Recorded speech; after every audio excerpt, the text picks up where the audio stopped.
We are live, and we're giving it about 60 seconds until we start. So I see Carmen Foreman in the audience. That's exciting for everybody. Now you've been outed on the Facebook that you're here. You told your boss you're doing something else, but now you're here preparing for this debate. We've got folks wandering in. We're about to start in about 15 seconds.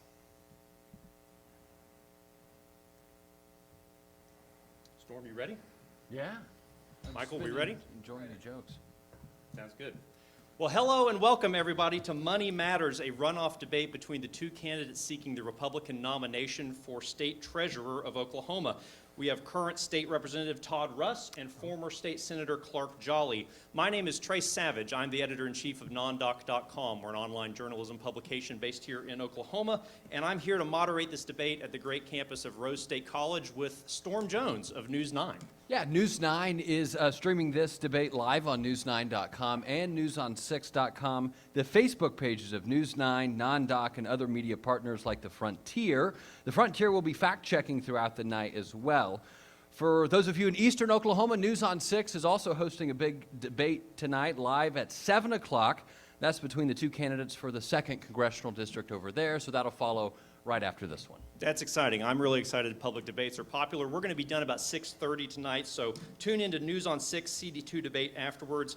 Of course, debates take a little bit of money and time to prepare, so I want to thank the financial sponsors of NonDoc's 2022 public debate series, including the State Chamber of Oklahoma, AARP of Oklahoma, the Oklahoma Public School Resource Center, the advocacy firm of McSpadden, Milner, and Robinson, the Oklahoma Association of Realtors, and Overman Legal Group. Let's give them a round of applause for knowing that public debates matter.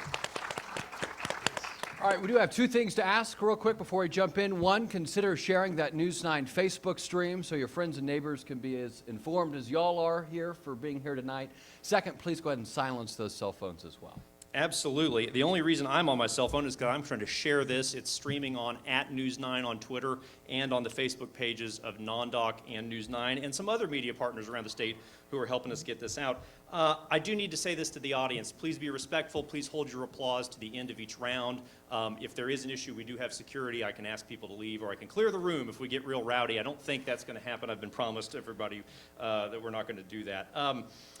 That said, here's tonight's format. We've got 90-second opening statements from each candidate, and then we will have 3 rounds of questions and then 90-second closing statements from each candidate. We flipped a coin earlier, and that showed that Representative Russ will go first in opening and closing statements, followed by Senator Jolley. We're going to start with Representative Russ. 90 seconds for your opening statement, sir.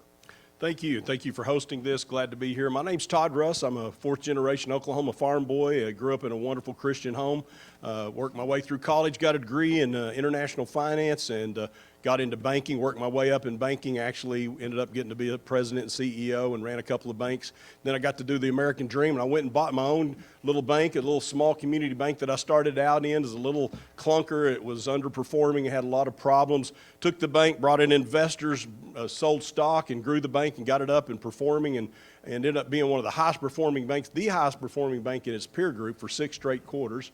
Also managed an investment portfolio in that, about $200 million, and had to understand what it meant to stress test the portfolio, what it means to shock the interest rate risk curve, what's the difference in debentures and derivatives and arbitrage and CMOs and all the things, those wonky words you guys don't really want to hear about. But it was a great experience for me. Ended up being a highly profitable bank at a time when I got to sell my stock, my controlling interest, and stepped out of the bank and actually ran for the legislature. Have had a wonderful term in the legislature, and now the state treasurer's position's opened up. And I've had friends say, Todd, that's the best place you can serve the state of Oklahoma and the people of Oklahoma as state treasurer. It's a wonderful opportunity. My experience in the private sector in banking and all the experience I've got in that, plus the state government side of that, it looks like the best place for me to serve the state of Oklahoma. I'd love to be your next state treasurer. I will keep your money safe and sound while giving you a good return on your investment. Thank you so much, Representative. Senator Jolley, 90 seconds to you.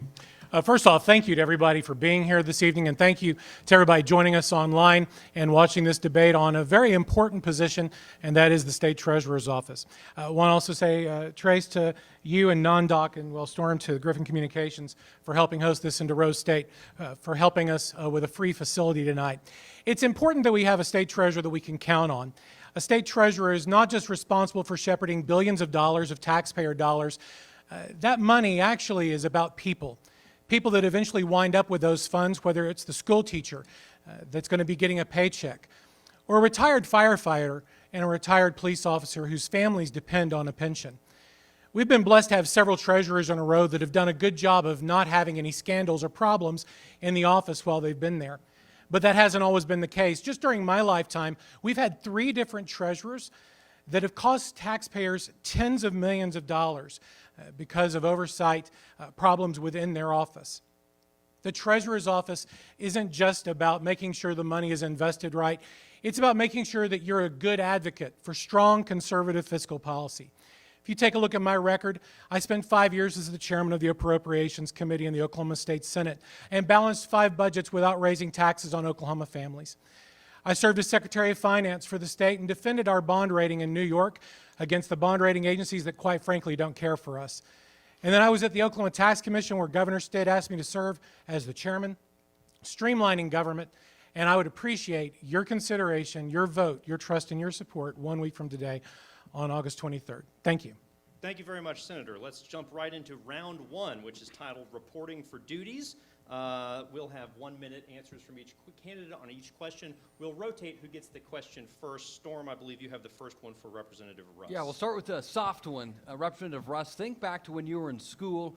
Who was your favorite math teacher, and how did you come to enjoy working with numbers? Man, that's a great question. Mr. Eden was my favorite teacher, a wonderful, brilliant math teacher, and probably the first teacher that gave me a paddling because I wasn't paying enough attention. And it worked. I got my head in the game, and math ended up being a really strong point for me. And so I have to thank Mr. Eden, and it's been a lifetime blessing for me having a good math background. Senator Jolley, who's your favorite teacher, and why do you like numbers? Well, in terms of math teachers, that's easy. It's John O'Haver. Mr. O, as he was called back then. Now he's Dr. O'Haver. Left Oklahoma as a teacher and went to Mississippi, and Mississippi was able to enjoy the benefits of having him as a teacher because Oklahoma's salaries just weren't what he needed to support a family. But John O'Haver encouraged me to actually pursue math. I grew up actually just down the road here in Del City. And math was not what I was really interested in. I was in vocal music. I was interested in government. I was interested in a lot of things that weren't math. But John O'Haver made math real and showed where math could be practical and actually gave an application. And not only that, but John O'Haver was a good man. He still is a good man. John O'Haver also encouraged me to go to my senior prom and bought the prom dress for my date so she would have one. We need good quality people like John O'Haver in Oklahoma, and he was not just a mentor in math, he was a mentor in life. Thank you very much, Senator. We learned a lot about the candidates on that question. That's good stuff. I've got the next question for you, Senator Jolley. Oklahoma does not have a comptroller position, and the state treasurer has limited power. But if you're elected treasurer, what new power might you want to be entrusted with by the legislature, the governor, or even a vote of the people? Thank you for the question. What I will tell you is I believe very much that the powers of each office in Oklahoma have been very restricted, and there are checks and balances on those powers. And I don't think the treasurer in Oklahoma needs any additional authority, any additional power. What I would tell you is that when we look at the Office of State Finance, which is now the Office of Management and Enterprise Services, they do a lot of the budgetary work, as does the chairman of the Appropriations Committee, both in the House and the Senate. And the treasurer's job is to steward those investments. About $22 billion a year goes through the treasurer's office. And the treasurer's main job is to ensure the safety of those investments and make sure they're not jeopardized and they're put in high-risk investments. About 94% of our investments are in 3 very, very restricted categories to make sure that the safety of our funding is paramount.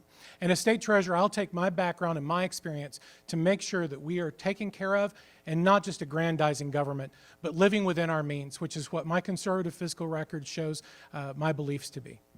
Thank you very much. Representative Russ, same question to you. If you were elected treasurer, is there any new power that you would want to be entrusted with by the legislature, by statute, by the governor, or even by a constitutional vote by the public? Thank you for that question. There is no new power that I would expect to be looking for or really try to lean in to gain. But I will tell you that when you look at the unclaimed property fund, there's $1 billion in unclaimed property there looks like a problem in that area that maybe we need more autonomy, more ideas, more experience in that area to get that shaken out a little bit so the people can get their valuables back. My wife and I own a land title company, and we deal with the states and trust regularly, and we're familiar with kind of how that process goes. If I get in the state treasurer's office, I want to look at how that interfaces with trust, the unclaimed property fund interfaces with trust and those kinds of things. See if we can't smooth that out, so instead of getting tossed over into the state treasurer's office, we can actually move that over into people's estates and let them keep their valuables, because it is too complicated. Once it gets in there to get out, it makes it really a big problem. So maybe we can do something on that area. I appreciate that. Storme, you've got the next question for Representative Russ. Yeah, we are going to drill down more on the unclaimed property fund here in a bit. But first, Representative Russ, every month or so, embezzlement allegations seem to surface against some Oklahoman working for a public school district, a municipality, or a county. Now, while the investigations and prosecutions of those crimes fall to auditors and law enforcement, what makes these financial crimes so prevalent, and can a state treasurer do anything to prevent them? That's a great question. I certainly think the state treasurer's position has a responsibility to oversee the money for the state of Oklahoma, has a supreme responsibility to oversee the money for the state of Oklahoma. But I do think that the transparency and the auditing process that we have is better than it's been in a long, long time. I would like to see some improvements on that, maybe on the performance side, where the auditor could come in and work, kind of partner with the offices, even the state treasurer's office, to see if we could just be more cautious as we go forward. I know, coming from my banking background, redundancy was always a big deal, dual control, those kinds of things to make sure safety was a part of our everyday habits. And having that banking experience, I really feel like that would help something when you're managing billions of dollars in the state treasurer's office to keep it safe and sound. Senator, why do these crimes seem so prevalent in our state, and is there anything the treasurer can do? Well, I think first off, the reason why the crime seems so prevalent is because people want to be rich. They're greedy. And we deal with a depraved, fallen society, and that's just the consequence of that. We have a great system that's set up to make sure that we independently audit agencies, and we've got a state auditor and inspector that's independently elected that looks over that. Where the state treasurer can play a role, I think, mainly is in trying to refer things to that state auditor when they see problems, when they see concerns. When a red flag comes up, the state treasurer should absolutely sound the alarm to the state auditor and to law enforcement to make sure they can do the proper investigation into it. That's really not what the state treasurer's job is, and the state treasurer shouldn't try to go into the state auditor's function and try to do their job better. We need to make sure we have the right person with the right plan, the right experience, who can work well with those other agencies to make sure those things are done. Wonderful. Well, somebody needs to scare the pants off of somebody and get them to stop stealing money in the state. I don't know. We'll call David Prater. Maybe he can do it. Senator, I have the next question for you. You brought this up earlier, so very prescient of you. Both of you gentlemen voted for House Bill 3053 in 2012. Do you remember what that was? It created the Office of Management and Enterprise Services, colloquially called OMES, by many people who argue it's one heck of a mess. Take us back in time to that vote. What's been the best result from OMES? What's been the biggest disappointment from OMES? And in retrospect, what could we do to improve bureaucracy in the state of Oklahoma?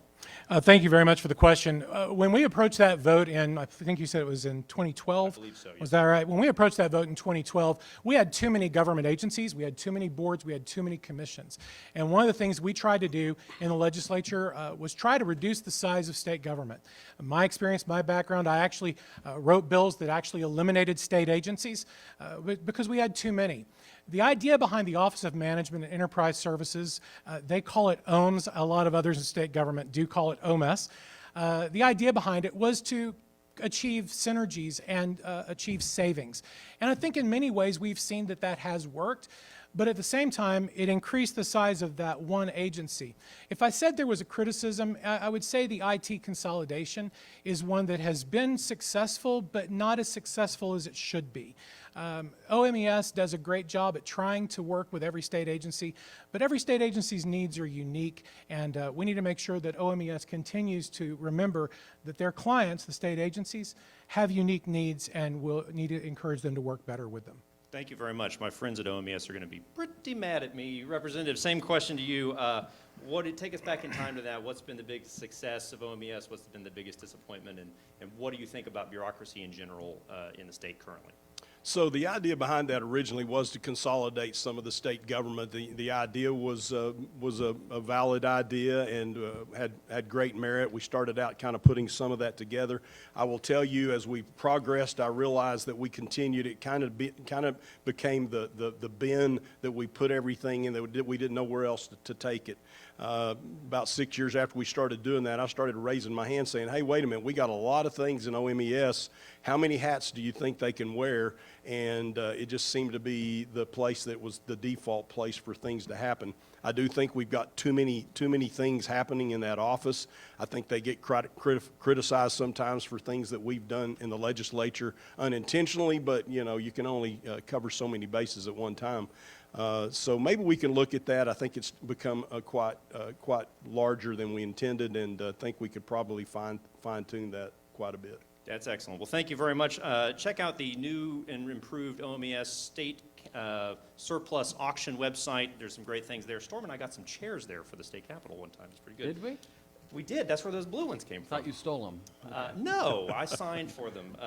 So I do have a bonus question for you, gentlemen. We're talking about the legislature, and both of you have completed 12 years in the legislature, although Representative Russ, I unfortunately think you have special session that is still going on. But some folks who say that you were unable to run for re-election because of term limits, they make the argument that maybe 12 years as a cap on term limits is a bit restrictive or arbitrary, right? Especially when it takes 4 or 6 years to really get your hands around what you're dealing with up there.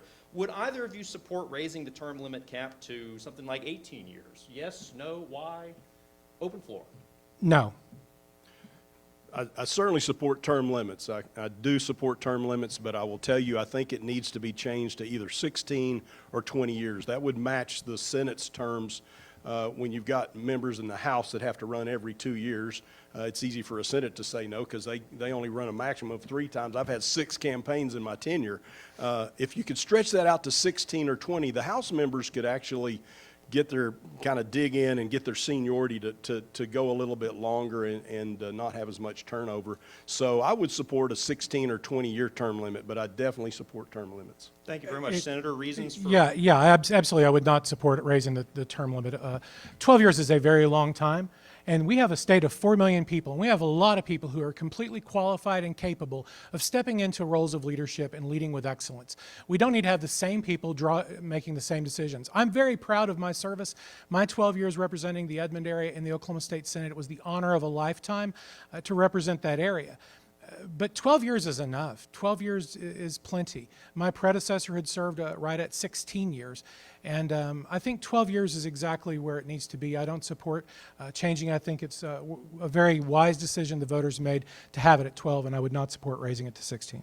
Thank you. So can I just elaborate Sure. a little bit? 15 seconds to use. 15 seconds. Thank you. I will say that if you look at the average term of a House member, it's I think 7 years, because they get in there and they get their momentum up and they realize they're fixing to term out in just a few years, so they start looking for an exit plan. If that was a 16 or 20 year, they would probably stay in a little bit longer and we would get the benefit of that experience and seniority. But when you're having to run every 16 months, seems like you start a campaign over and knowing you're fixing to leave out, I think it might make better government and still have the term limits. Senator, 15 seconds. You're good? Okay, that's great. I can't wait till the spring when all the newly elected legislators walk into the building and believe that they own the place. So that'll be exciting for everybody. Okay, that's the end of round one. Thank you so much. Round of applause for our candidates. That's my joke. That really happens, though, I promise you. We've got round two called Dollars and Cents. Storme, you have the first question for Senator Jolley this time. Yeah, we'll move on from the jobs you had to the job you both want. Senator Jolley, we'll start with you. Administration of the state's unclaimed property fund is one of the most visible tasks of the state treasurer's office. Beyond paying a marketing firm to produce ads with the state treasurer's face on them, what can the state treasurer's office do to prevent the buildup of unclaimed money, and what more can be done to connect citizens with those unclaimed funds. 60 seconds. All right, thank you for the question. The Unclaimed Property Fund absolutely needs to be renovated and improved upon. The last real improvement was under Treasurer Miller when he instituted performance pay for the people inside of unclaimed property to reward them for doing a better job. When he instituted that reform, we saw a dramatic increase in the percentage of wealth that was returned to Oklahomans. But the Unclaimed Property Program, as it's been alluded to, depends on you to go to the Treasurer's website and depends on you to search. Depends on you to fill out the forms. Depends on you to give all the data to the Treasurer's office for them to validate that it's really, truly you. Most of the information you provide on that form are things like your name, your social security number, and your address. Is there another state agency that you annually provide your name, your social security number, and your address to? Think of the synergies we could develop if we would partner with the Tax Commission to help use the Unclaimed Property Fund maybe to help get people refunds and not have such a huge tax liability. There's tens of thousands of dollars that belong to people that's sitting in the Unclaimed Property Fund. We've got to do a better job of proactively reuniting Oklahomans with their wealth. As Treasurer, that's exactly what I'll do. Representative Russ, same question.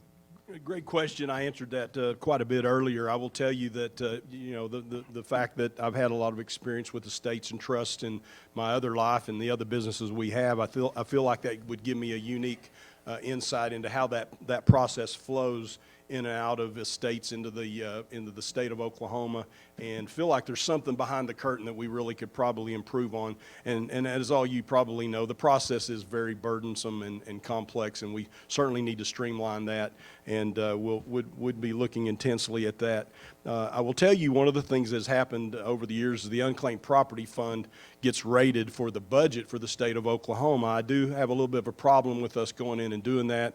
I know Senator Jolley's been the appropriations chair for several years and went in and used several $1 million at a time out of the Unclaimed Property Fund, and that really is someone else's money. The Supreme Court says we can do it, but I don't know that that's a great practice, and I'd like for us to see us be able to get away from that. Senator Jolley will give you 30 seconds. Yeah, let me respond to that. The statutes clearly say that the Treasurer is supposed to, every year, set forth an amount of money that they believe will never be collected from the Unclaimed Property Fund, and that amount of money is then usable in the state budget process.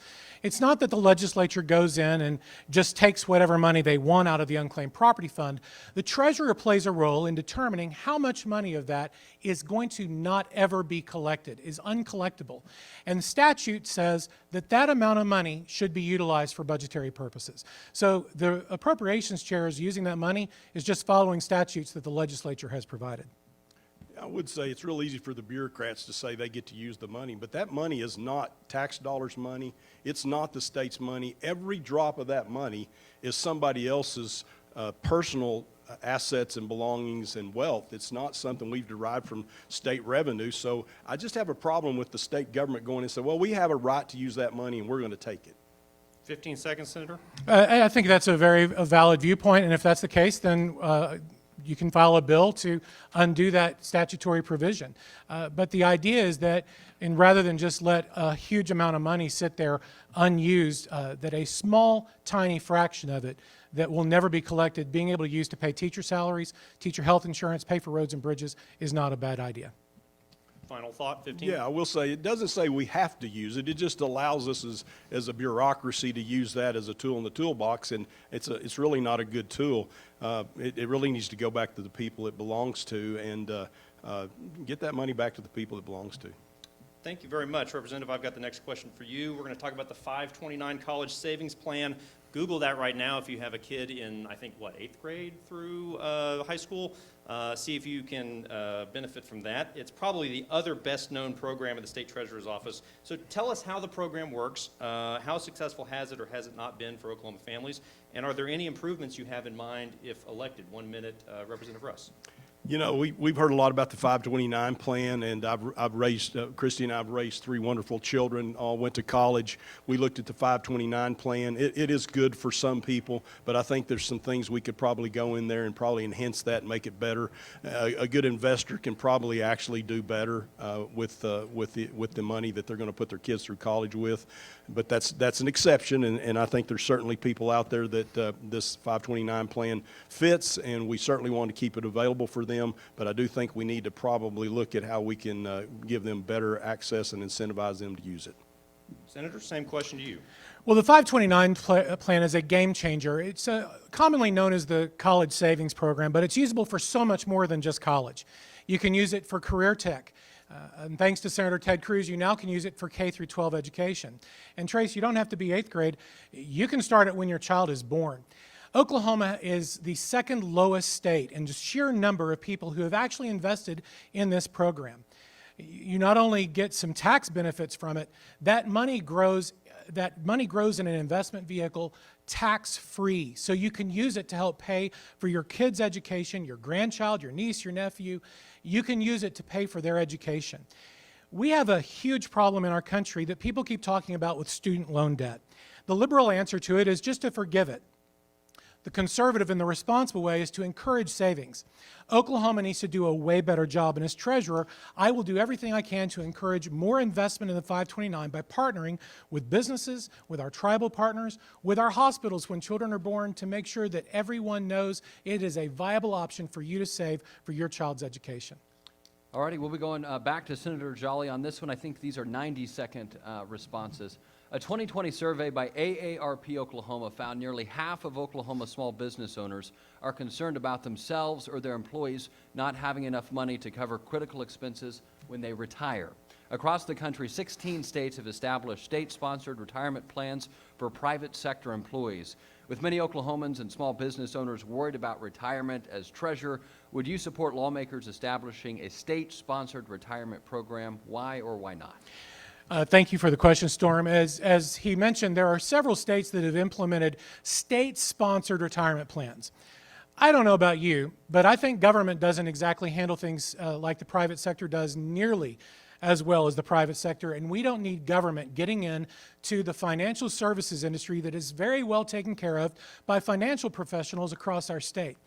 We don't need to have the state step in and set up yet another retirement vehicle, in addition to the other government retirement vehicles that we have, such as Social Security, because what quickly happens is instead of it being just an option for you to be able to invest, it becomes a mandate that you invest.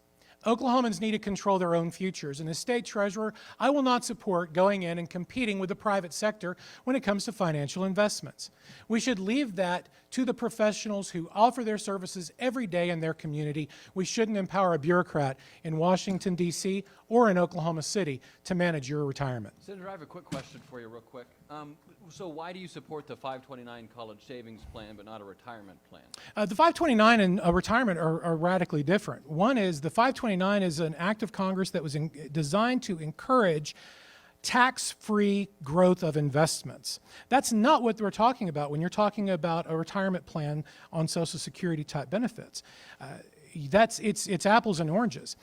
The 529, the true benefit is the power of money being invested, and that time invested interest that grows without having to pay taxes. Now, Representative Russ said that you can use a professional financial planner, and he's correct. You can do that and probably get a good return.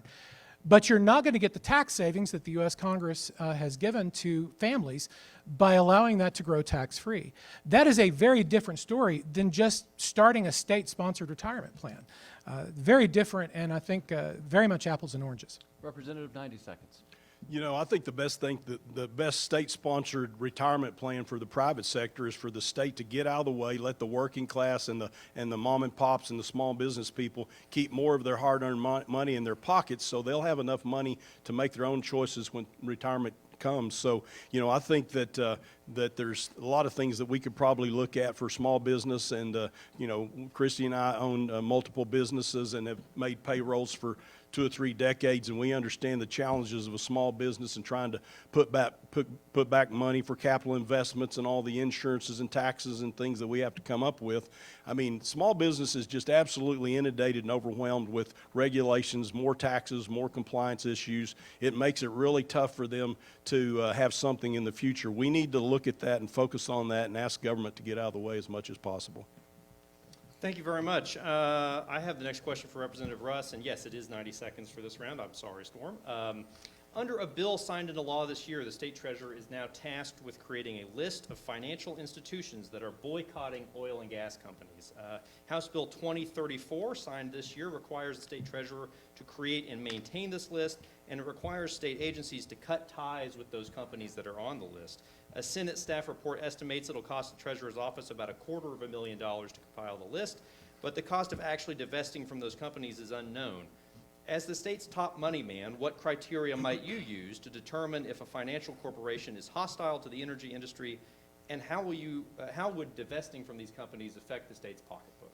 That is a great question. You hear a lot about ESGs and those kinds of potentially discriminating criteria that big money handlers use to choose whether they want to invest with certain corporations and industries. Oil and gas is one of those in Oklahoma, certainly a primary part of that.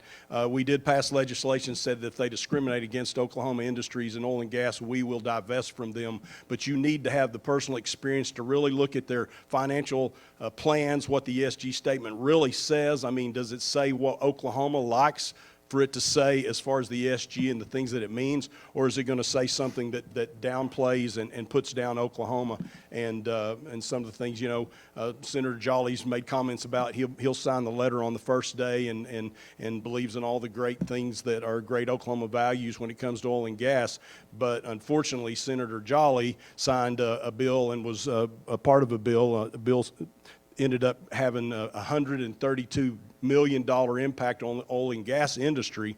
So if we're really going to protect the oil and gas industry, we got to mean that with everything that we mean. We don't need just to have a letter that we sign. I co-authored the bill that said we won't help companies that discriminate against the oil and gas industry in Oklahoma, and I'm proud of that.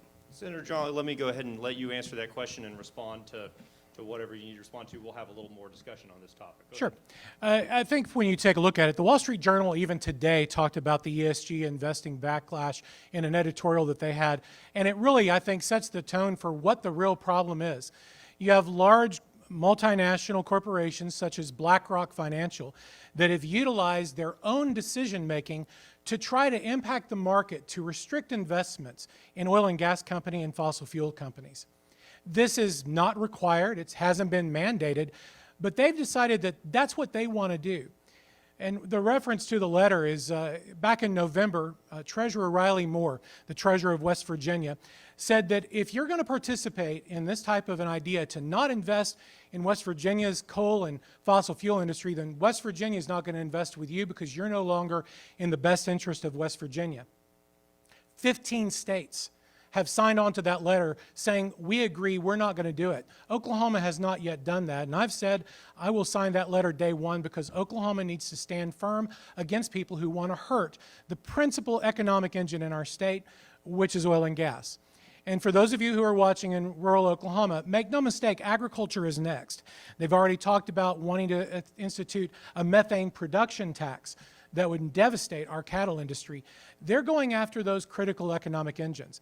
I would point out that the bill that Representative Russ is mentioning actually was a tax cut to make permanent a 2% rate instead of a 7% rate, which was a tax cut on the oil and gas industry, while my opponent actually voted several times to double the gross production tax and raise taxes on oil and gas. So I think it's disingenuous to suggest that I'm against the oil and gas companies when he has voted to raise gross production taxes on Oklahoma farmers and ranchers that depend on oil and gas as part of their portfolio. Representative Russ, 30-second rebuttal. Sure. House Bill 1577, the repeal language in that Senator Jolley actually was the author on and voted for, cost the oil and gas industry $132 million. So tax, fee, penalty, call it what you want. It cost them $132 million. That's not the kind of friend I'm looking for. Now, he talked about your votes on other GPT issues in, I believe, 2018. Response to that? No? Okay, great. Sorry, I thought you was asking him. No, you, sir. Yeah, I mean, or Senator, you know, what are you talking about? When you take a look, the largest tax increase in state history, Representative Russ, as a member of the legislature, voted for that. He has voted 8 times to increase taxes on Oklahoma families and Oklahoma businesses by the tune of about $2.6 billion. I understand that the budget was in dire times during that time. The budget was in dire times when I was chairman of appropriations. We had my last year a $1.3 billion shortfall. The year before, $878 million. We balanced those budgets without raising taxes on Oklahoma families and on Oklahoma businesses because that's the way a fiscal conservative should govern. Representative Russ, you were in the legislature during that time.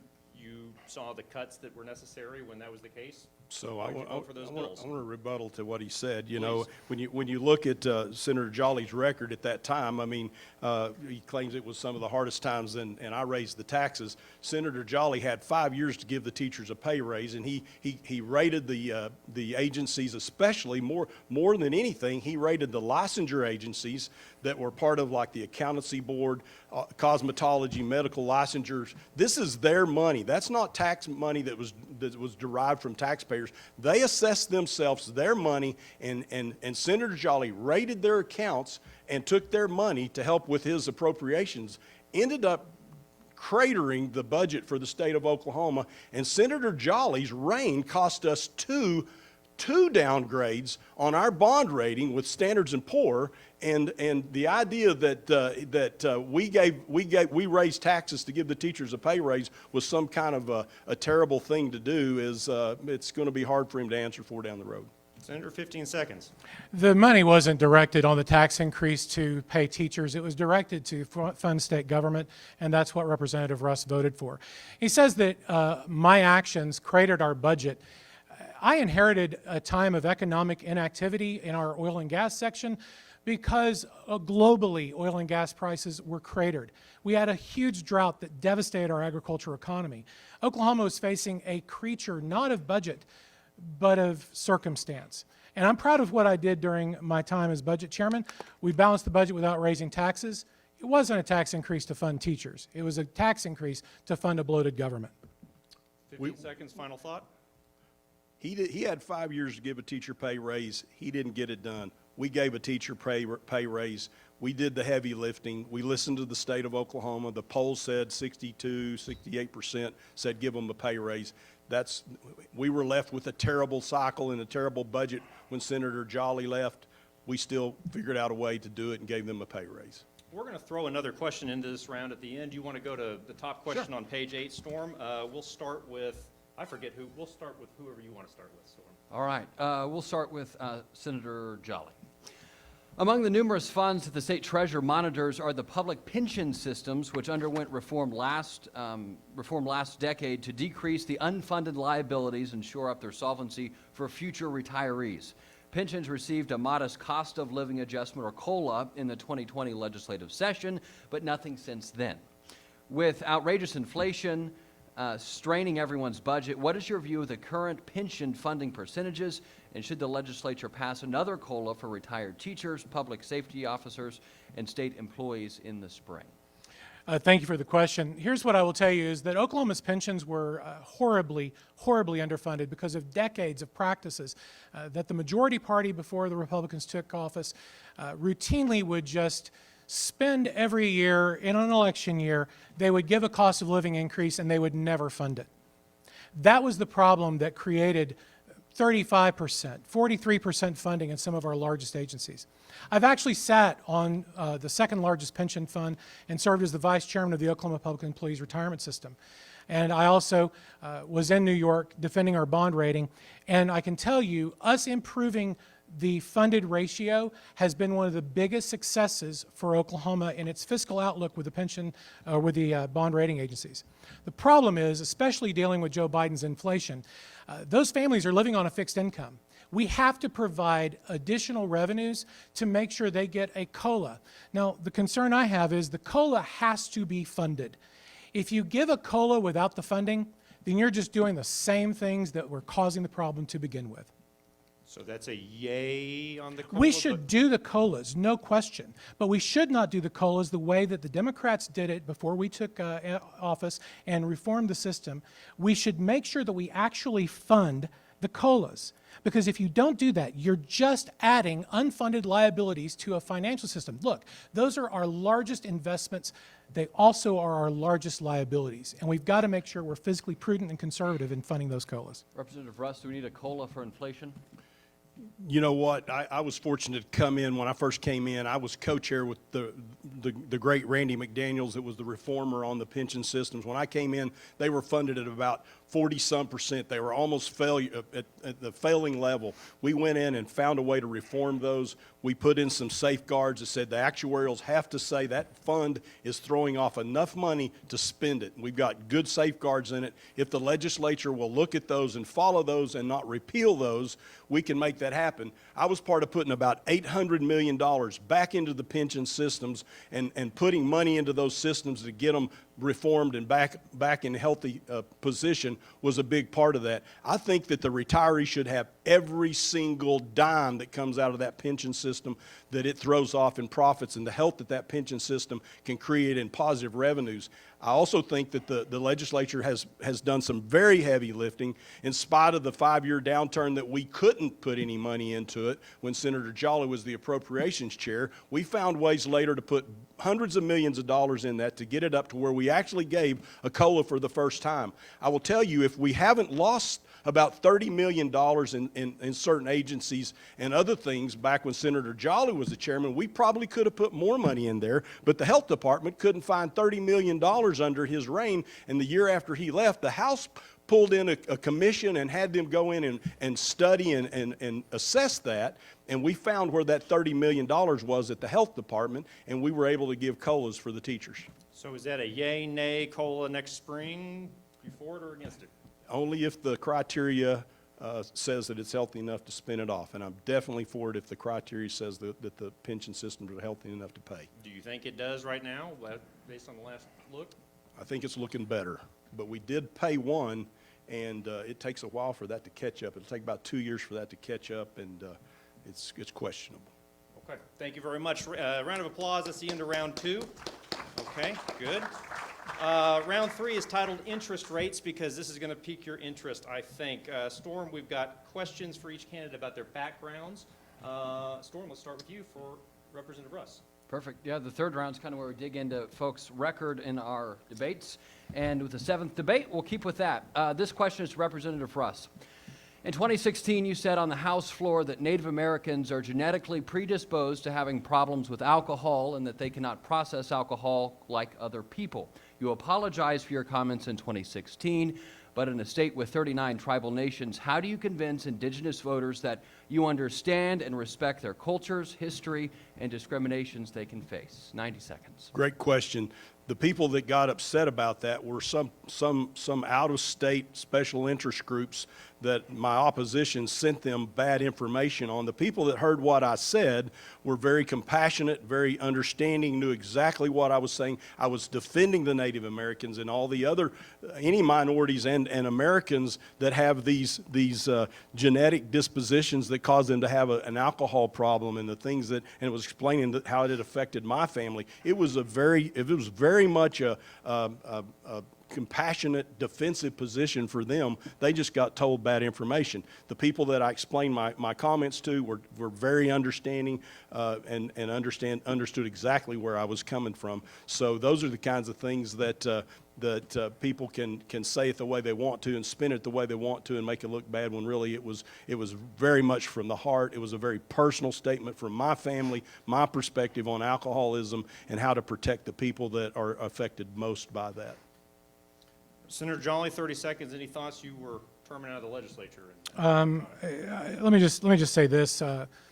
We need to be very responsible in how we present ourselves, and I think all of us in public office sometimes make statements that we regret and we shouldn't. But that being said, the offense was taken immediately on the House floor to that, and an objection was raised immediately after that statement was made. And so I don't believe it was outside groups that were offended. It was a member of the House that immediately stood up and objected on personal privilege to that characterization. I don't think holding to it is, I believe the representative apologized for it, and I think I'd just leave it at that.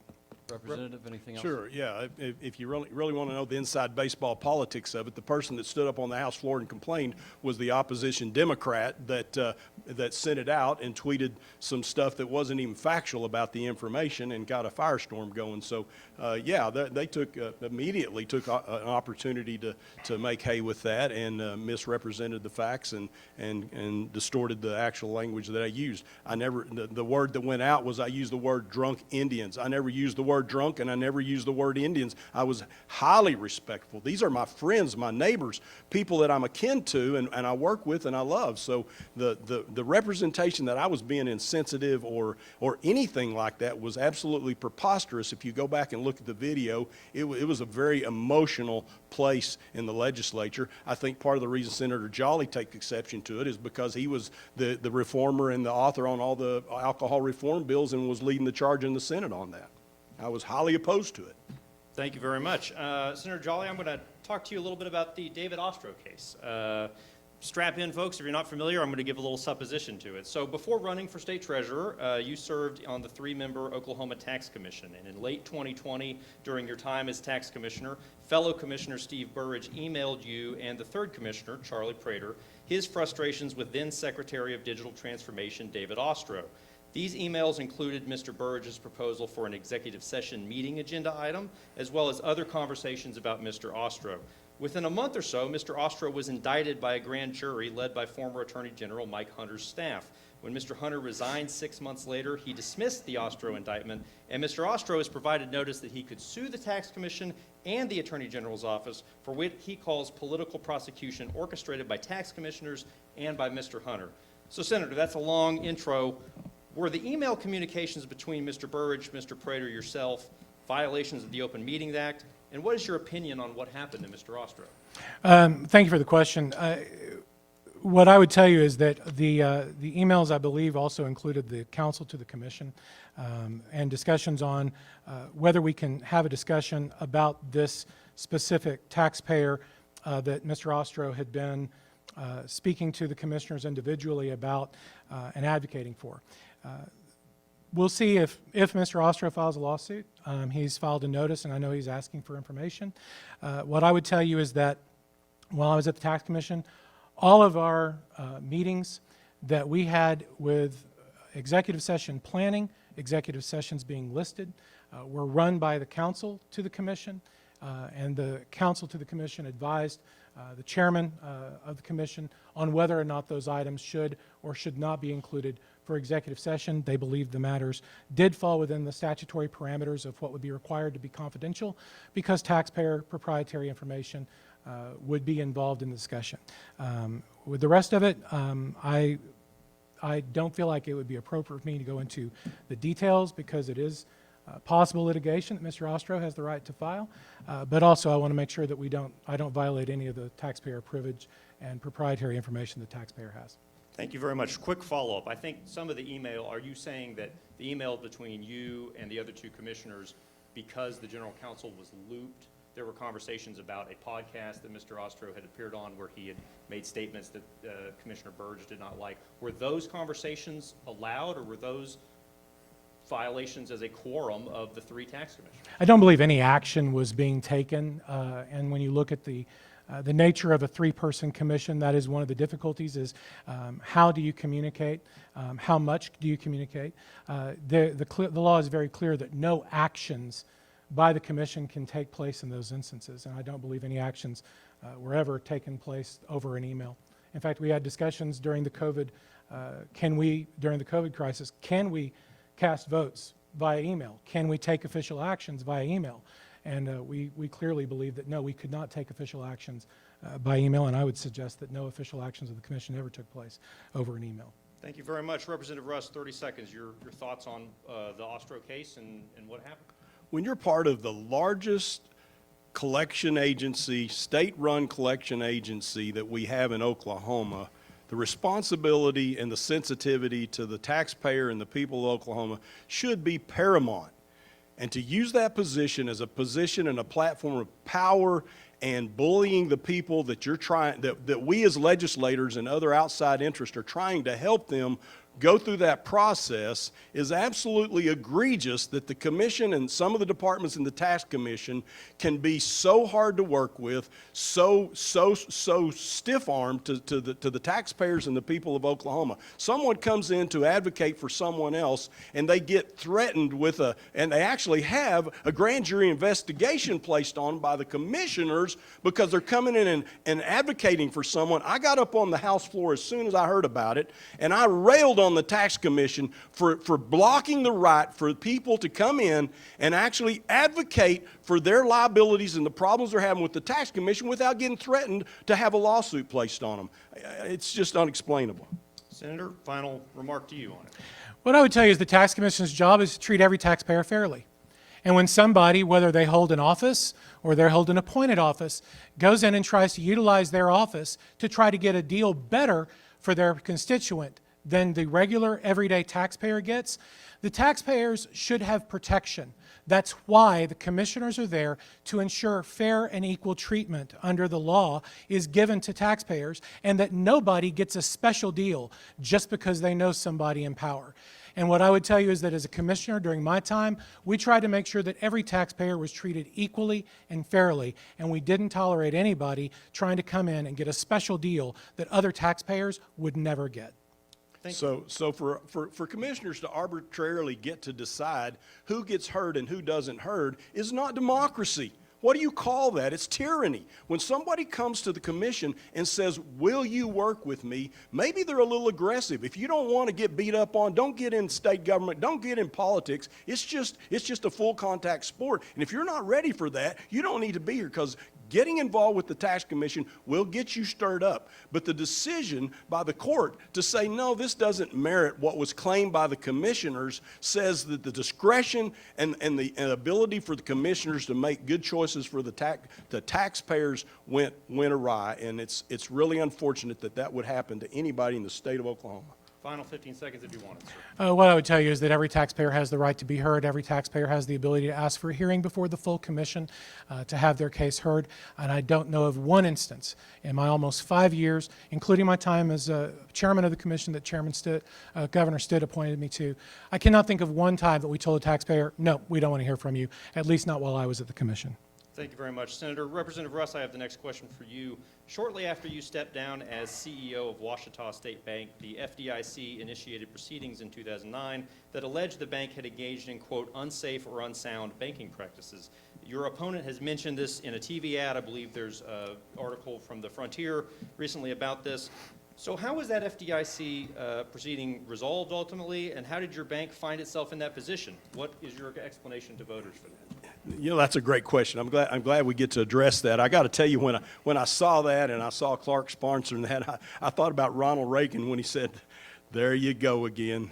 You know, I thought, well, this is not the first time that my opponent's gone hyper negative, and he is definitely doing that again. It's really unfortunate because if the accuracy of that ad has any indication of his accuracy as a state treasurer, we're in big trouble because the date on that document is a year or more after I sold and left the bank. So any of the focus comments in that FDIC document are about the management after I left. I'm not telling you I ran a perfect bank everywhere I went. I've had my share of differences with the FDIC, but they have a job to do. It's important to have oversight and regulation, and their opinion's valuable. May not always agree, but I always try to comply and do what they tell us to. My record is clear. I wasn't there as the manager, and it's very clear to tell what happened and who was involved in it. And it's really unfortunate that Senator Jolley has tried to use a document. You know, if I did that in the bank, they would call that falsifying a document. You imagine what kind of trouble a banker would be in if he took a document and used it to replace another document? That would be a serious problem. Boy, I'm glad we got to address that. It's really unfortunate, but I wasn't there. What was the result of the inquiry from the FDIC that on Ouachita Bank? Surely you still knew, yes, sir. You knew people who remained there afterwards. Absolutely not. I had no business communications on the day-to-day management. I had no idea they did. After I looked at the document, I had some questions. Obviously, the regulators from that stretch of time that they put in there, even when I was in there, they asked us not to keep growing the bank with those leverage buys on deposits. After I left, I told them, look, they don't want you to keep growing it this way using these deposits. Brought in new management, not as sophisticated. You kind of got to get started.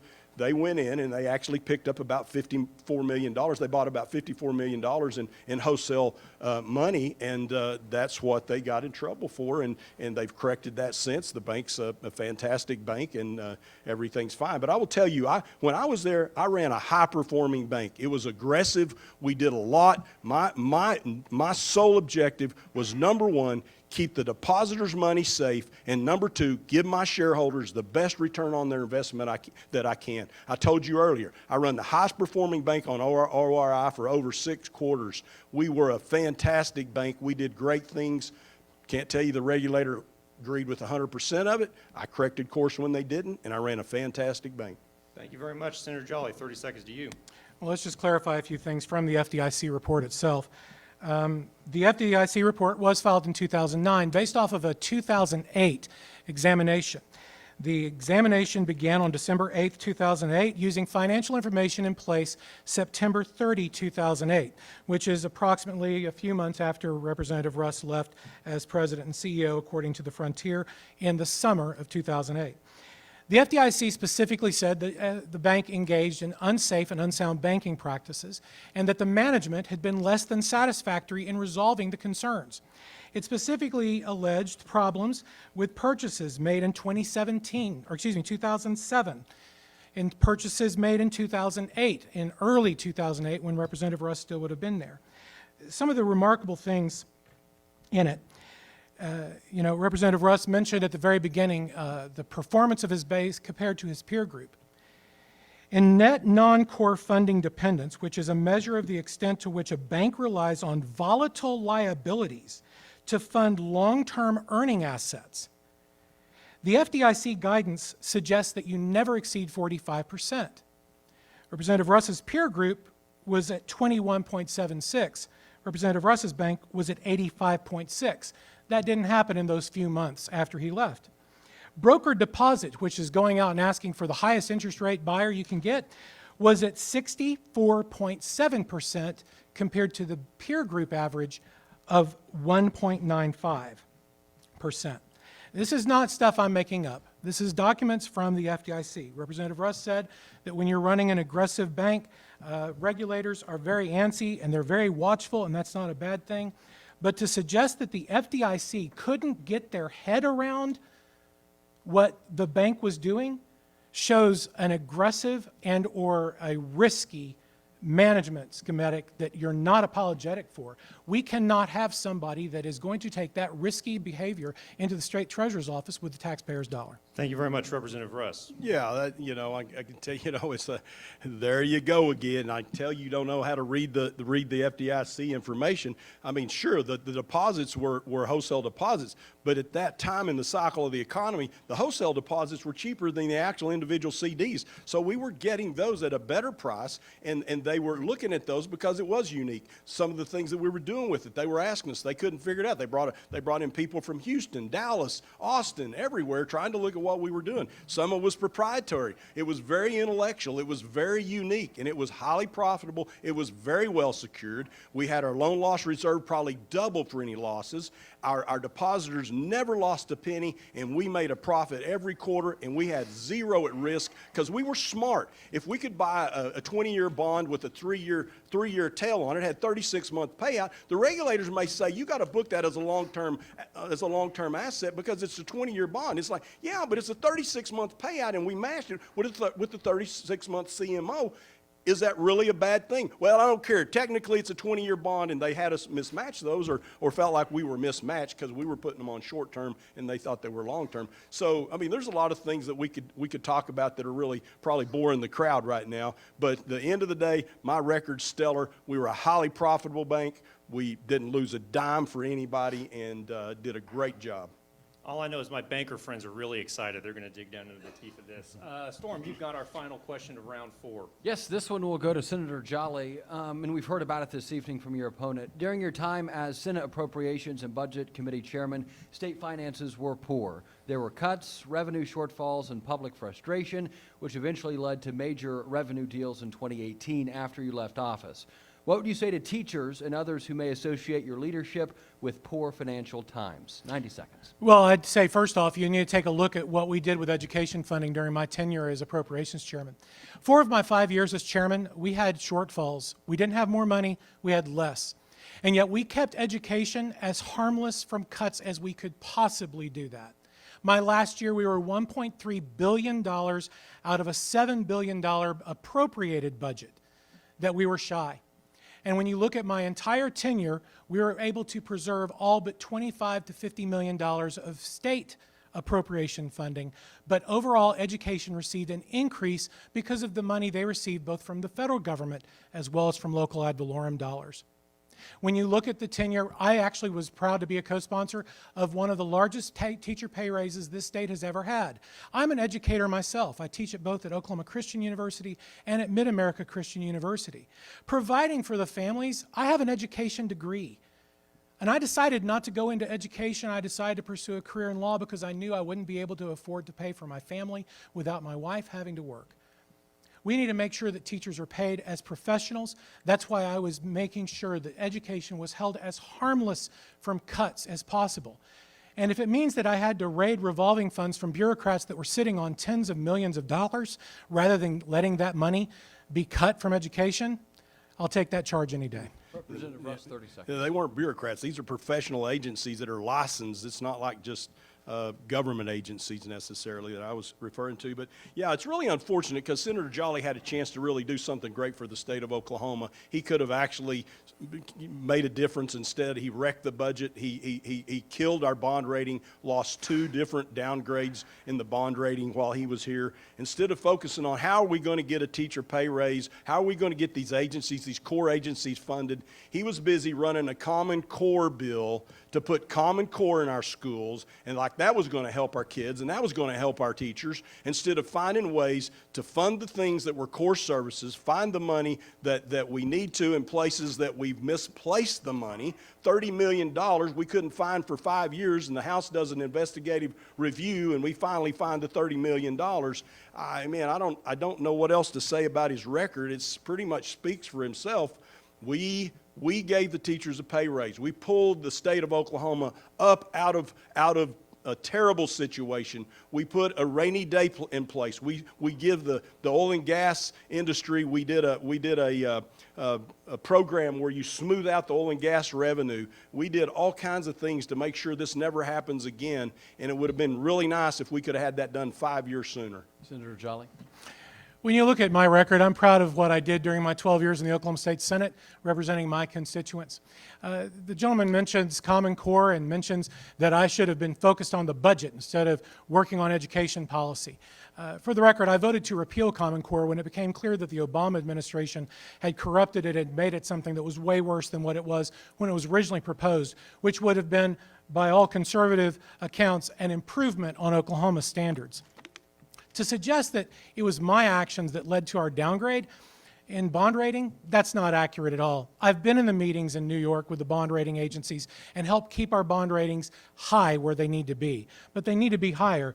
The reason for that is because we are very highly dependent on a fluctuating economy in oil and gas that has highs and lows. And the bond rating agencies are very nervous about Oklahoma's reliance on those energy issues for funding. That's why we had the problems. It wasn't because of lack of leadership. It was because we were dealing with a global crisis in oil and gas. Probably one of the reasons that 15 seconds, and then we'll be Probably done. one of the reasons Senator Jolley pulled off the Common Core bill, because he got distracted by a bill called House Bill 1397, which was actually allowing the health department to actually amend the birth certificate to amended for anybody that had any kind of gender reassignment by their parents or young children or anything like that. Gender reassignment, and we could change the birth certificate. The House pulled the bill back. changed it to the executive order the governor had and said, no, in Oklahoma, gender means a boy is a male and a girl is a female, and that's what's on the birth certificate. Senator Jolley was going to allow surgical gender reassignment to be recognized on the birth certificate. What an incredible thing for our children to have to look forward to in the future. We fixed that, and I'm glad we did. 15 seconds, Senator. I have absolutely no idea what he's referencing. A man is a man, a woman is a woman, and just because you change something on a birth certificate doesn't make it so. I have absolutely no idea what that's about. And honestly, that's just so far beyond what we're talking about here tonight. I don't believe that we should redefine men. I don't believe we should redefine women, and I also don't believe we should redefine a recession either. Well, thank you very much. I think we'll have a fact check on the fact that there are people born, in different capacities.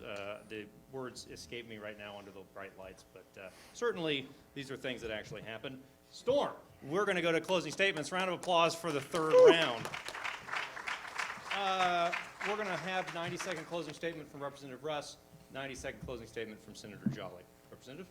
Thank you so much for everyone that's been here and those that's watching this online and streaming. I think that the experience that I have tried to demonstrate that I have, the things that I've done in my past, I spent a full, healthy career in the private sector, working my tail off, trying to make payroll, trying to pay the bills, trying to watch out for all the government regulations and all the challenges out there that we have. I've been in those trenches for the working class people. I've been on the other side with state government. I understand how frustrating it can be. One of the number one complaints I have in my office out of all the agencies is the Oklahoma Tax Commission and certain departments, not all of them. But we've got so much that we could do better in the state of Oklahoma if we understood the taxpayer better, the mom and pop businesses better. I've been there. I've got the experience. I've got the record to prove that. I want to be your next state treasurer because I understand safety and soundness. I understand investments. I know what banking's all about. And the treasurer for the state of Oklahoma is essentially the bank CEO for the state of Oklahoma. I have that experience, and I have the government experience to know all the tricks and all the different things that the state government can try to play with your money. Let me be your state treasurer. I will earn the next round of elections. Thank you very much. Senator Jolley, conclude us out with 90 seconds. Thank you so much for taking the time to watch this debate.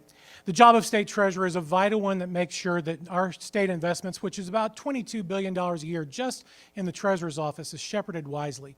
It's managing our pension systems to make sure that our retirees are taken care of. We need a person who has a conservative fiscal record of cutting government size, cutting government agencies. When I was at the Tax Commission, I actually cut the number of employees that we had by 18, almost 20%. And today we see the President of the United States adding 87,000 new IRS agents. We need to make sure that we have conservative fiscal government. We need to make sure we have the right person with the right experience, the right values, and the right plan. When you look at the two candidates and what you've heard tonight, one of us believes in a conservative approach, and one of us believes in an aggressive approach that FDIC regulators said was risky and jeopardized the deposits of their customers. We can't allow for unsafe and unsound practices in the Treasurer's office. We have to make sure that we do what's right and do what's conservative. That's what my background is, and I would be honored to earn your vote for Clark Jolley on August 23rd. Thank you so much for listening to us tonight. Thank you very much. That concludes tonight's debate. I want to thank you to the candidates. Thank you to our sponsors. Thank you to News 9 and Griffin Communications for all their work on these debates. Real quick plug, 7 p.m., Channel 6 if you're watching in eastern Oklahoma. KOTV? No, KW? No. Oh, KOTV. You do on this. 6.com. Why am I doing this? Yeah, You do this is a great appetizer. Yeah, that starts at 7 o'clock tonight. Check it out, 2nd Congressional District. Thank you guys so much for being here. Good night. Thank you. Good job. Good job. Trace, thank you so much. Good job. Good job.